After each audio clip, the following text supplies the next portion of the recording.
Hey everyone, it's Chet at the studio. So here is part two of my interview with Mama Moses. I hope you all enjoy, and I'll see you soon.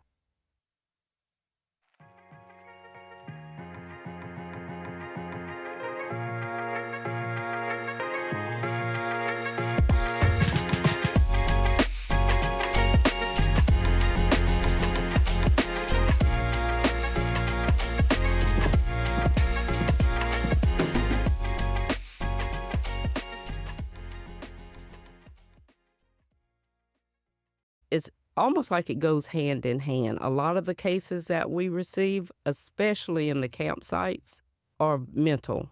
Either they're not on their medicines, they've been put out of places because of their mental conditions.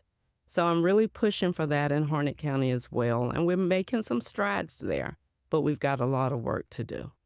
That, and I feel similar with that. It's mental health is a lot of times misunderstood. Mm-hmm. For listeners out there, I'll give some transparency. I've had struggles in the past, Mm-hmm. and it isn't the hardest thing is admitting if you have something Right. going on. I'm sure Yes. you see a lot of A patients or lot. individuals come in and go, no, no, no. And you're like, Mm-hmm. well, Mm-hmm. let's get you going. And then I know there's also a high relapse rate where Mm-hmm. folks will get on medication and treatment and they feel great and they Right, come off it. right. And It is a revolving door, and you'll see them 2 or 3 weeks later coming right back because either, like I said, they lost their medicine, not on their medicines, whatever. And I really feel that a lot of these medicines should be available to them.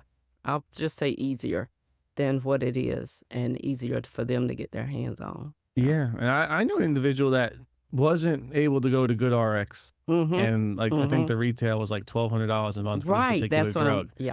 And I was able to help them with the Good RX and it knocked it down to $25. It Mm-hmm. was really, Mm-hmm. I Mm-hmm. don't get that. Right. It's kind of a disconnect. Right. It's almost like, why not just go ahead and do that and make it like that available across the board to everybody because it is mental. When I talk about mental issues, it's because these things are not, it's out of their control. It's out of your control. I've been there too. It's been a long time, but I remember years ago when I was going through some things in my life and mentally, sometimes we all need a mental check. I think it needs to be more available. I second that Mm-hmm. wholeheartedly. Mm-hmm. Now, this is a question. This is going to go more toward the motivational. Okay. What keeps that fire lit? What keeps you motivated to do what you do day in, day out? And like you just said, it can be stressful. It can Yeah. help. It can be mentally stressful. What is the number one contributor that makes you feel every day when I get up, I'm going to make a difference? What you do? One thing, there's so many. Whenever I get a message from someone, and I'll put it like this. A couple of nights ago, me and my husband were in a restaurant, and we had finished eating and everything. And the young lady, the waitress, came up to our table, and she said, "This meal is on me." And we looked at her, and she said, "Because if it wasn't for you, last winter, I would have starved to death." That is why I do what I do.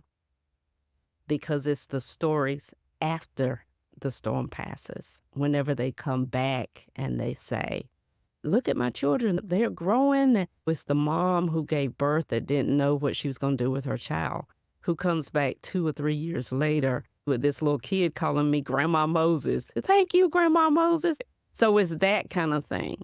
And when I get up when my phone goes off at 2 o'clock in the morning, and I've got a mom in Alabama or Arkansas who's reaching out to me because they don't know what to do or where to go, I can call and vet them through our system and get them in a hotel room hundreds of miles away. Mm-hmm. That's what motivates me. Wow. Yeah.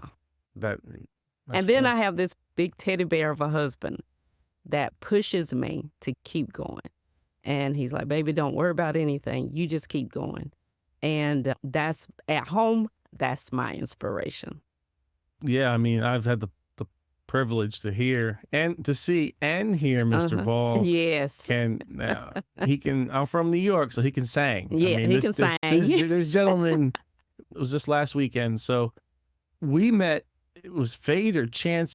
It was so There was a ribbon cutting in Lillington Yes, for my Miss. friend Abby Lewis at Mhm. Be Love, Give Love. Exactly. Yeah. And I went to that. I attended that, the ribbon cutting, and I think we had a brief conversation. I Yeah. was, I had this podcast, and Right, I might right. want you to do it. And it was like you were very busy, and I was just trying to plant the Right. seed. And then that was, I believe, a Thursday, a Wednesday or a Thursday. By chance, that Saturday, I was in town here in Andrew eating lunch, and I get a message from Miss Abby saying, "Hey, my refrigerator's leaking in the store. Can you come out and look?" And I said, "All right." So I grabbed my lunch, didn't even eat it. I picked it up, got in the Right. car, went out there, looked at the refrigerator, figured out what was going on. And she says, "Well, you're staying for the event." And I was like, "What event?" And she's like, "Oh," she's like, "I guess, because just for everybody out there, Facebook is weird. If you don't interact with certain Right. individuals, you don't You get, don't know. you get it Yeah. like 2 days later." I went to the event, and you and Mr. Paul showed up, Yeah. and it was like, this is it. This Yeah. is I'm going to shoot my shot. This is it. And I know once again you were busy, and I actually started talking to Mr. Paul about it, and I said, "You could put a bug in the ear." And it just meant the world to me Yeah. to see you twice, Mm-hmm. and for Mayor Bob to plant the seed 3-4 weeks ago. It Right. just shows how God works. Yes. Because the purpose behind this podcast, and I always say this, is motivation, inspiration. There are a lot of podcasts in the world, and I don't knock anybody or talk bad about anybody, Right. but there's a lot of just podcasts that Yeah. are podcasts. Just, And I've gotten so many invitations, people from all over the country, and I've never really been. I'm like, oh, what's a podcast? I don't need it. And then whenever Bob told me, and I met you, and I'm like, okay. And to be honest with you, this is the first sit down podcast that I've ever done because I'm running. I'm too busy, and I'm like, this morning, I'm like, I'm going to do this. So I am really honored to be here. And as for Paul, he is from Dayton, Ohio, and he comes from a singing family. And his father, his sisters, and everybody's just musically inclined. He has been my strength to really, he's the one there that makes that coffee for me and helps whenever my day is over and I'm so tired. He's the one there with pulling the covers back and making sure the house is safe and everything. So that is what keeps me out there because I know that he's got my back. Strong support system. Yes. And that's necessary. It's so important. I know we're about at time, but I want to wrap up with just a couple more things I want to touch on. So first and foremost, how can the listeners help donate and work with Mama Moses to continue this great work and make a difference in the community? We have amazing training workshops that are going on. We have had about 100 people trained and certified when we hosted an event at Campbell University. And we have trained, I don't know how many, Goldsboro, Sanford. This coming Saturday, we have a training workshop at the Dennis Wicker Community Center in Sanford. Anyone who volunteers with us must be trained on the basic level. We found out that a lot of people, their intentions are good, but you need to know how to properly approach a homeless person or a person that you think is homeless or all of that we cover in training. What to do when you go into a homeless campsite. Everybody wants to go into a campsite and feed the homeless. Everybody wants to, oh, can I take my children? No, these people are not on display. They're not in a zoo. I want to take, around the holidays, I want to take my boys into the campsite so they can see just how good they got it. No, these people are not here for that. That's not. You do that at home. You train your children at home. We have a lot of volunteers, probably over almost 10,000 volunteers around the country. And they're all getting trained and certified and so that they know how to properly handle those who are in need. We also have a website, mamamoses.org. You can go on there, you can donate. It tells you different ways that you can donate, things that we need, stories. You'll see stories as they happen. For instance, we had a couple night before last who needed, their water was turned off and the husband had terminal cancer and they were in Creedmoor. And in 30 minutes or so, we had the funds to pay their water bill and some extra. So that's what happens. So then when we have the extra, we can pay a little bit on their light bill or whatever to help them out. And they were all the way in Creedmoor, North Carolina. So there are no boundaries. There are no limits. Who is my neighbor? Who is your neighbor? Your neighbor is anybody that you can reach and help, not Powerful. just around the block. I had to think about a word for that. That's powerful. Yeah. To sit here with you, and I know this is audio and we don't have any video, but the passion Mama Moses has, and we're having a good conversation. And just to be not selfish, just to give back. Now, I speak almost to every guest about also acknowledging your time, that time is something that you can never get back. So for you to sit here with me for this time, thank you, and have this conversation has been an honor to me. And for you to say that this is like the first podcast, it's really, for me, that much more special. Yeah, it's my first one. So, and I would like to say this: we have a food pantry at my office in Lillington at 207 West Front Street. We also have wagons. We have a program called the Welcome Wagons.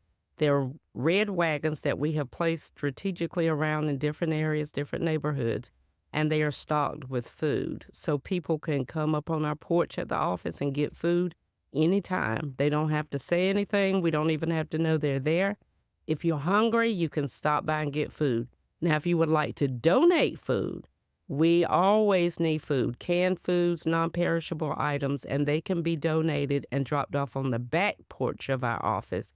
We have totes back there that you can put food in. We need canned food. We need to stay stocked. So just before we wrap up, what is one last message you'd like to give to the folks out there that struggle, that need help? What would be something that you would like to leave the listeners with moving forward?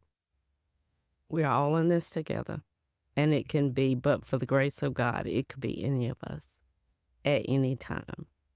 So don't ever think that it can't be your children, your grandchildren. I have had people call me who can't find their children, and we've been able to locate them. We have a huge network, and we run 24/7. So, just get involved. Get involved. Love people where they're at. Oh, you can't tell me one message. Well, I want another message. We got a little bit of time. Come on, one more message. One more. I want you to leave something to leave everybody with. What you have to know is that we are all in this together, and that nobody is better than anybody else. So don't ever get so high that you feel like, oh, those people. We are all those people. Because guess what? We are all jacked up in some capacity. We might not say it, might not show it, but I can tell you we all have something. We've all been through something. We just need to love on each other. That's why me and Abby would be love, give love. That's why we flow so well, because we're all about love. And we demonstrate it in different ways. So we just have to show love. Just be love. Be love, give love. That's also located right in Lillington, North Carolina. Right on Main Street. We've had a pretty good conversation. I think it was nice. It doesn't seem like it's your first podcast because you did so good. I do speaking. People do call me to churches and different things like that to speak. But to sit down and do it this way, this is all new for me. And just so everybody knows, this was not scripted. This was, we came in, said hello, sat down, and went for it. Yep. And no notes. No notes. And it can be good or bad, but that's the beauty of this podcast. Everybody listening, this is how it goes every time. Yeah. We have a brief, hey, how you doing? We sit down and we talk. So I usually end the cast with see you soon. But since I have Mama Moses here, I'm going to let you, if you don't mind, to close. Keep your hand on the plow. Y'all hold on. Wow, that was a powerful interview, and it was really great to sit down with Mama Moses. So that is all for today. Appreciate you all listening, and I'll see you soon.